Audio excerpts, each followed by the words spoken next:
দেশে নৈরাজ্য তৈরির অপচেষ্টা হচ্ছে, সতর্কতা মির্জা ফখরুলের। সাংবাদিকদের বললেন, রাজনৈতিক দলের লেজুর ভিত্তিতে দাবি আদায় হয় না। ক্ষমতায় গেলে সর্বদলীয় সরকার করবে জামাত, জানিয়েছেন ডাক্তার শফিক। রাজনীতির ঊর্ধ্বে উঠে ঐক্যের আহ্বান গোলাম পরওয়ারের। টঙ্গীর তুরাগ তীরে বাদ ফজর আম বয়ানের মধ্য দিয়ে জোর ইজতেমা শুরু, মঙ্গলবার আখেরি মোনাজাত।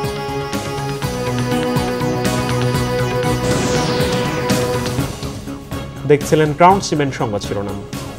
বিএনপি মহাসচিব মির্জা ফখরুল ইসলাম আলমগীর বলেছেন, দেশে একটি নৈরাজ্য তৈরির চেষ্টা করা হচ্ছে। এটা গণতান্ত্রিক অগ্রযাত্রাকে বাধাগ্রস্ত করছে।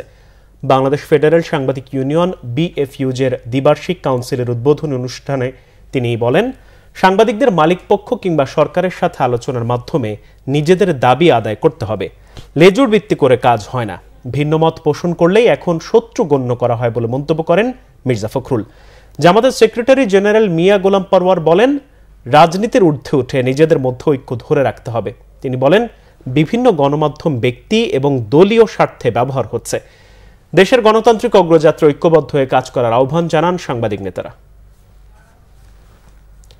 বিএনপি চেয়ারপারসন বেগম খালেদা জিয়া যেন আবারও সুস্থ হয়ে মানুষের সেবা করতে পারেন, দেশবাসীর কাছে সেই দোয়া চেয়েছেন দলের মহাসচিব মির্জা ফখরুল ইসলাম আলমগীর। বাদ জুমা নয়াপল্টন মসজিদে দোয়া মোনাজাত শেষে তিনি কথা বলেন। বেগম খালেদা জিয়ার আশু রোগ মুক্তি কামনায় সারা দেশে জুমার নামাজ শেষে দোয়া মোনাজাতের কর্মসূচি পালন করা হয় দল থেকে।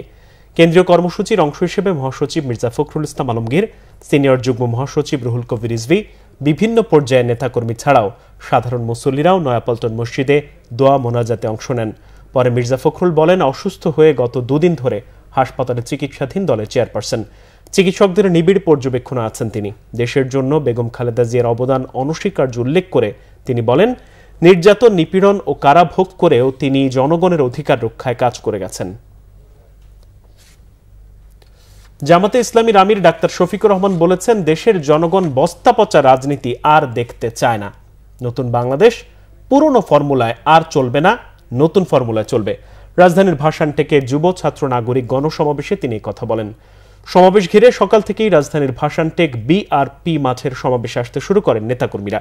এ সময় নেতাকর্মীদের হাতে দলীয় পতাকা ও বিভিন্ন ব্যানার ফেস্টুন দেখা যায়। সমাবেশে প্রধান অতিথি ডাক্তার শফিকুর রহমান বলেন, আগামী ফেব্রুয়ারিতে জনগণ যে রাজনৈতিক দলকে বেছে নেবে, জামাত তাদেরকে সমর্থন দেবে। জামাত ইসলামীর চাঁদাবাজি ও দুর্নীতি করার অভিজ্ঞতা নেই বলেও দাবি করেন তিনি। কিছু কিছু রাজনৈতিক দল জামাতকে বাদ দিয়ে ক্ষমতায় যেতে চায় বলেও অভিযোগ করেন জামাত আমির। বলেন, বিভক্তের রাজনীতির কবর রচনা করতে চায় তার দল। বাংলাদেশে পাট ভিত্তিক উৎপাদনে বড় বিনিয়োগের পরিকল্পনা করছে চীন। সেই সঙ্গে গ্রিন টেকনোলজি, বস্ত্র এবং ওষুধ শিল্পে বিনিয়োগেও আগ্রহী দেশটির বিনিয়োগকারীরা। উৎপাদন খাতে বিনিয়োগে চীনের আগ্রহকে স্বাগত জানিয়েছেন প্রধান উপদেষ্টা ডক্টর মোহাম্মদ ইউনূস। রাষ্ট্রীয় অতিথি ভবন যমুনায় প্রধান উপদেষ্টার সাথে সাক্ষাৎকালে সফররত চায়না এক্সিম ব্যাংকের vice president young Dong Ning বিনিয়োগে তাদের আগ্রহের কথা জানান। রাষ্ট্রীয় প্রতিষ্ঠান ইনস্টিটিউট অব ফাইন্যান্স অ্যান্ড সাস্টেইনেবিলিটির সভাপতি ডক্টর মা জুন এ সময় তার সাথে ছিলেন। ইয়াং ডংনিং বলেন, চীন দীর্ঘদিন ধরে বাংলাদেশের বৃহৎ অবকাঠামো প্রকল্পগুলোতে ব্যাপক বিনিয়োগ করে আসছে। তবে এখন তাদের বিনিয়োগকারীরা মনোযোগ দিচ্ছেন মূল উৎপাদন খাতের দিকে। এর মধ্যে সৌর প্যানেল, পাটে বড় আকারের বিনিয়োগের পাশাপাশি জৈব সার এবং প্লাস্টিকের বিকল্প উৎপাদনেও গুরুত্ব দিচ্ছেন তারা। ডক্টর মা জুন জানান, পাট নিয়ে বাংলাদেশের সাথে যৌথ উদ্যোগে কাজ করতে চান তারা। এ সময় ওষুধ ও স্বাস্থ্যসেবাকে চীনা বিনিয়োগের জন্য শক্তিশালী সম্ভাবনার ক্ষেত্র হিসেবে উল্লেখ করেন ডক্টর মোহাম্মদ ইউনূস। হংকংয়ে আবাসিক এলাকায় অগ্নিকাণ্ডে প্রাণহানির ঘটনায় তিনি সমবেদনা প্রকাশ করেন। প্রধান উপদেষ্টা প্রেস সচিব শফিকুল আলম বলেছেন, গণহত্যার মামলায় দণ্ডিত হওয়ার পর শেখ হাসিনার প্রত্যর্পণের বিষয়ে বাংলাদেশের অনুরোধ খতিয়ে দেখছে ভারত। সেই প্রত্যর্পণের শুরুটা হবে সাবেক স্বরাষ্ট্রমন্ত্রী সাজাপ্রাপ্ত আসামি আসাদুজ্জামান খান কামালকে নিয়ে। শুক্রবার ফেসবুকে নিজের ভেরিফাইড অ্যাকাউন্টে দেয়া এক স্ট্যাটাসে তিনি এমন মন্তব্য করেন। শফিকুল আলম বলেন, তার বিশ্বাস, জুলাইয়ের ঘটনাবলীর অভিযোগে অভিযুক্ত শেখ হাসিনা, আসাদুজ্জামান খান কামাল এবং আওয়ামী লীগ নেতৃত্বকে একদিন বাংলাদেশের আদালতের মুখোমুখি হতে হবে।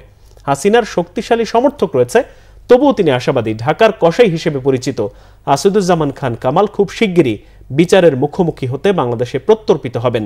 হাসিনার প্রায় 16 বছরের শাসনামলে সংঘটিত অপরাধগুলো সম্পর্কে যত দিন যাচ্ছে ততই তথ্য বেরিয়ে আসছে বলেও প্রেস সচিব মন্তব্য করেছেন।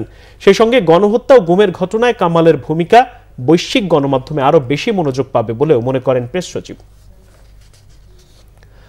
ভোলা বরিশাল সেতুর দাবিতে রাজধানী শাহবাগে সড়ক অবরোধ করেছে ঢাকাস্থ ভোলাবাসী। এই মুহূর্তে শাহবাগে আছেন সহকর্মী শুভ মাহফুজ, যুক্ত হব তার সাথে।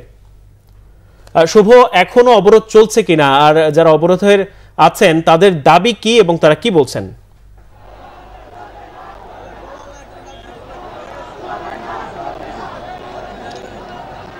মাহমুদ, আপনি যেমনটা বলছেন, আসলে বিকেল 4টার দিকে ভোলায় বরিশাল সেতুর দাবিতে এখানে ঢাকাস্থ যেসব ভোলাবাসী রয়েছেন তারা কিন্তু বিভিন্ন ব্যানার পেস্টুন নিয়ে এখানে অবস্থান করছেন এবং তারা ভোলা বরিশাল সেতুর দাবিতে কিন্তু এখানে বিভিন্ন স্লোগান দিচ্ছেন, আন্দোলন করছেন। এখানে কয়েকশো হাজার খানেক লোকজন রয়েছে বিকাল থেকে। তারা এই শাহবাগের চারপাশের যে সড়কগুলো রয়েছে সেই সড়কগুলো কিন্তু তারা বিকেল থেকে অবরোধ করে রেখেছে। আমরা দেখতে পাচ্ছি যে এখানে যে শাহবাগ থেকে যে চতুর্মুখী যে সড়কগুলো রয়েছে প্রত্যেকটা সড়কই কিন্তু তারা অবরোধ করে রয়েছে এখানে। এবং এই অবরোধ করার কারণে এখানে যে হসপিটাল রয়েছে, পার্টে হসপিটাল রয়েছে, বাংলাদেশ মেডিকেল রয়েছে এবং এখানকার যে রোগীগুলো রয়েছে তারা কিন্তু বেশ ভোগান্তিতে রয়েছে। আমরা দেখতে পাচ্ছি যে এখান থেকে তারা মূলত প্রধান উপদেষ্টার বাসভবনের উদ্দেশ্যে যেতে চেয়েছিল মিছিল নিয়ে, কিন্তু সেই মিছিলটা যাওয়ার যে গতিপথ সেটি হচ্ছে যে শাহবাগ থেকে বাংলা মোটরের যে সড়কটি সেটিও কিন্তু পুলিশ বন্ধ করে রেখেছে, কয়েকশো পুলিশ সদস্য সেখানে রয়েছে।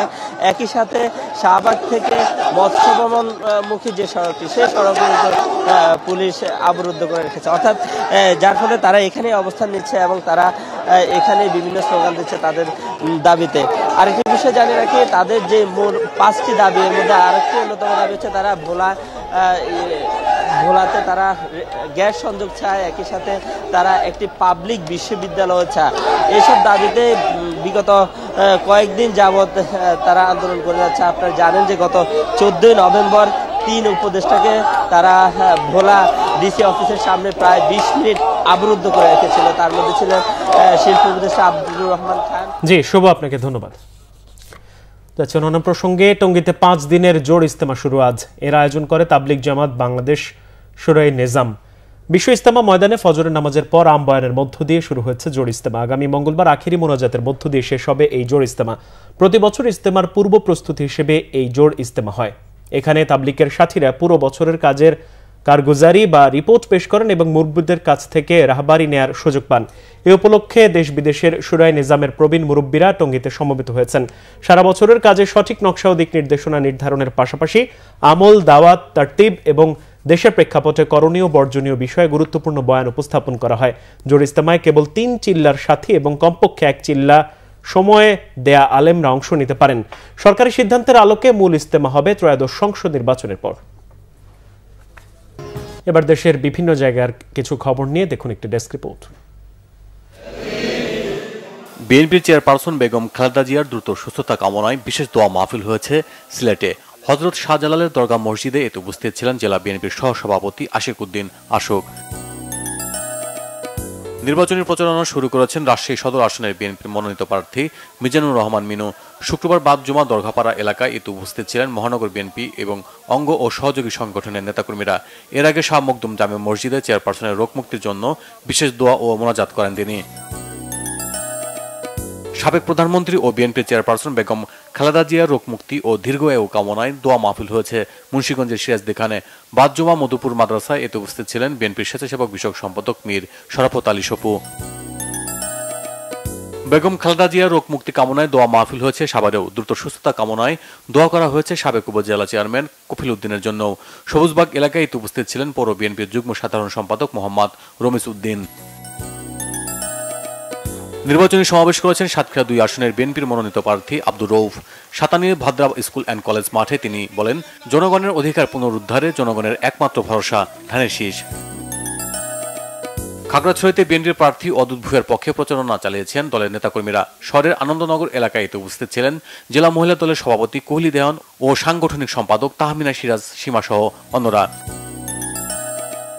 বাবা মায়ের কবর জিয়ারতের মধ্য দিয়ে গণসংযোগ শুরু করেছেন ফেনী 3 আসনে বিএনপির মনোনীত প্রার্থী আব্দুল আওয়াল মিন্টু। উপস্থিত ছিলেন উপজেলা বিএনপির আহ্বায়ক আকবর হোসেন সহ অন্যরা। মহান আল্লাহ তাআলা নিয়ে কটূক্তি করায় বাউল শিল্পী আবুল সরকারের শাস্তির দাবিতে চট্টগ্রামে বিক্ষোভ সমাবেশ করেছে হেফাজতে ইসলাম। জুমার নামাজের পর নগরীর আন্দারকিল্লা শাহী জামে মসজিদের সামনে এই কর্মসূচি পালন করেন তারা। গাইবান্ধার শাহঘাটার ভাঙ্গা কাঠের সাঁকো মেরামতে আর্থিক সহযোগিতা করেছেন সমাজসেবক নাহিদুজ্জামান নিশাদ। উপস্থিত ছিলেন হলদিয়া ইউনিয়ন অটো শ্রমিক ঐক্যের সভাপতি আমিরুল ইসলাম, সাধারণ সম্পাদক আনোয়ার হোসেন সহ অন্যরা। মানিকগঞ্জ মডেল হাই স্কুলের শতবর্ষ উদযাপন উপলক্ষে র্যালি ও সাংস্কৃতিক অনুষ্ঠান হয়েছে। এতে প্রধান অতিথি ছিলেন বিএনপি চেয়ারপারসন উপদেষ্টা ও জেলা বিএনপির আহ্বায়ক Afroza Khan Amrita. Bangla Vision news desk. এই ছিল এখনকার মতো। পরের সংবাদ সন্ধ্যা 7:30টায় দেখার আমন্ত্রণ রইল। এখন সাথে থাকায় ধন্যবাদ।